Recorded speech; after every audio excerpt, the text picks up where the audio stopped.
Pourtant, nous sommes dans une église. Et quand je dis église, je parle du corps du Christ chaque fois. Et en particulier dans notre pays et dans nos continents. Nous sommes dans une église qui croit qu'il faudrait rester là.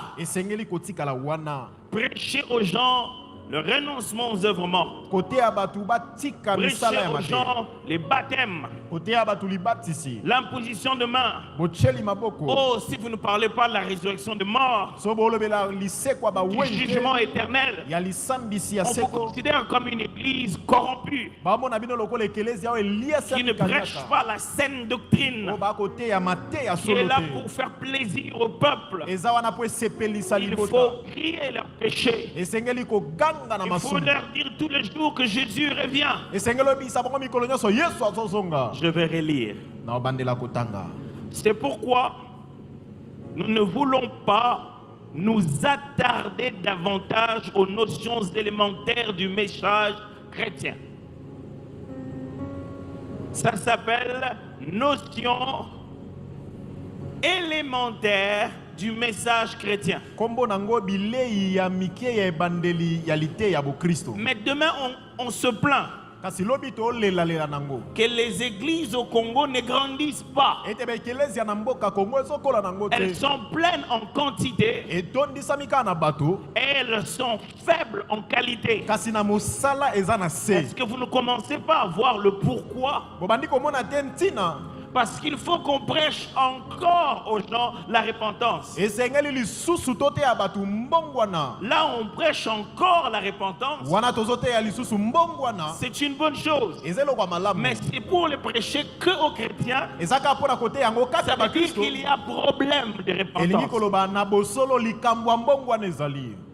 Ça veut dire que les repentances ne sont pas authentiques.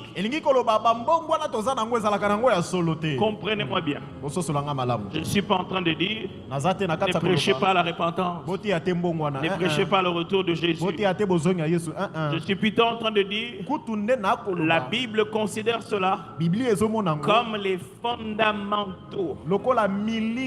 Si vous ne les avez pas encore prêchés, c'est que les gens n'ont même pas encore consommé les fondamentaux.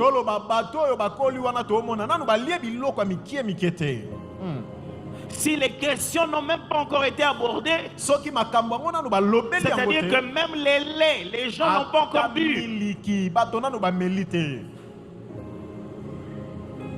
Et il leur propose,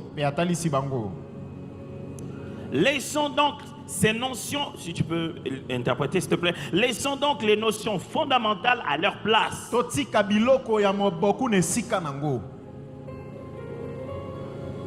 Et abordons ensemble, avec l'aide de Dieu, des vérités plus profondes, correspondant au stade d'adulte.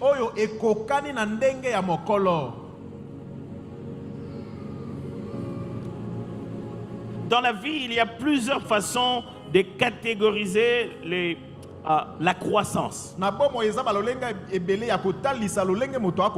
d'exprimer le changement. En termes de temps, on parle du passé, du présent et de l'avenir.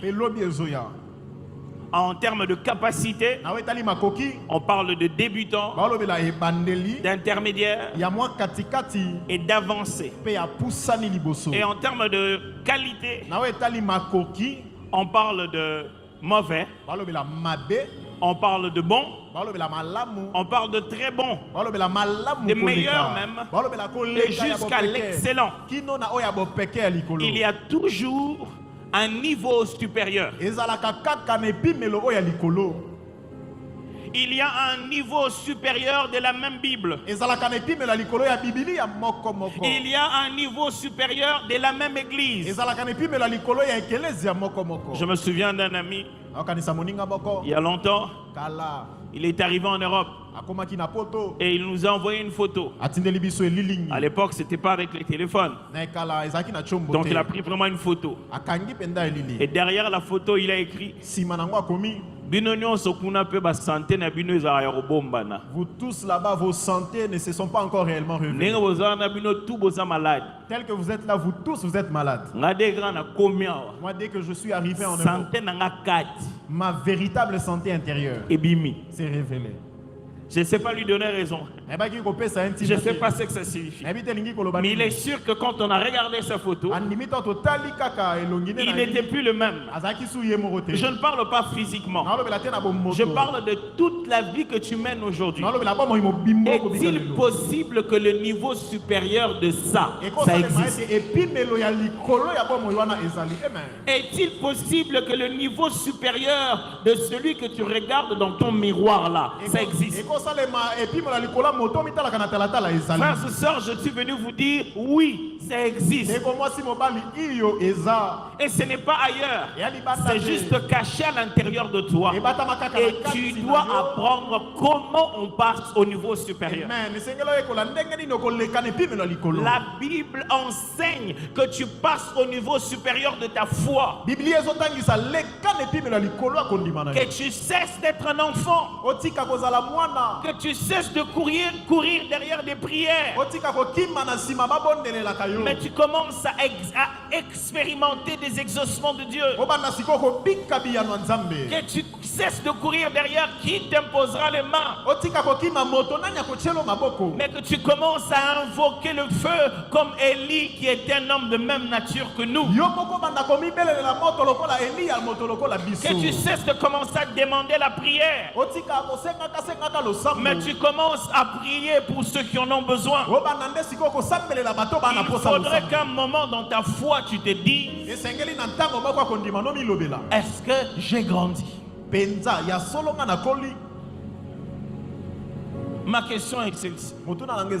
Évaluons ta croissance. Est-ce que quoi que tu sois en 2026, n'es-tu pas encore dans le passé? Il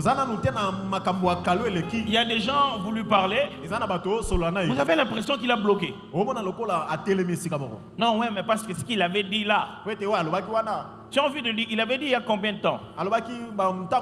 C'est là qu'il réfléchit, dit